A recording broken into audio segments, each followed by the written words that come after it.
আচ্ছা, অনেকেই এমন আছেন যারা হচ্ছে একদমই আইল্যাশ পড়তে পারেন না। আইল্যাশ যাই ব্যবহার করেন বা যে আইল্যাশে আপনারা দেখেন না কেন, আপনাদের কাছে মনে হয় আইল্যাশটা অনেক বেশি ভারী।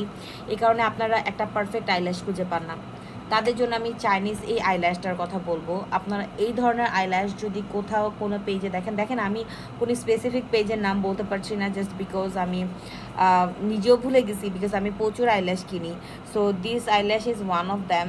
আমি জাস্ট র্যান্ডাম এটা কিনেছিলাম, বাট আপনাদেরকে আমি একটু দেখিয়ে দিই যে আপনারা এই টেক্সচারের আইল্যাশ কিনবেন। এই টেক্সচার দেখেন, একদম ক্লোজ করে দেখালাম। এই টেক্সচারের আইল্যাশ যদি কিনেন তাহলে আপনার আইল্যাশ নিয়ে কোনো টেনশন করা লাগবে না। আমার এই আইল্যাশটা আমি আজকে অ্যাপ্লাই করেছি, অ্যান্ড ইউ ক্যান সি এটা কী ধরনের একটা ন্যাচারাল লুক দিচ্ছে আমাকে। আমার এই ল্যাশ দেখলে কেউ বলবে না যে this is not my real ল্যাশ, ঠিক আছে? সো যারা যারা দিয়ে চোখটা একটু ছোট টাইপের, বা যারা ল্যাশ পরতে ভয় পান যে আপনার ল্যাশ পরলে আপনার চোখে দেখতে একটু বেশি অড দেখা যায়, তারা একদম কোনো টেনশন ছাড়া এই ধরনের ল্যাশ ইউজ করতে পারবেন।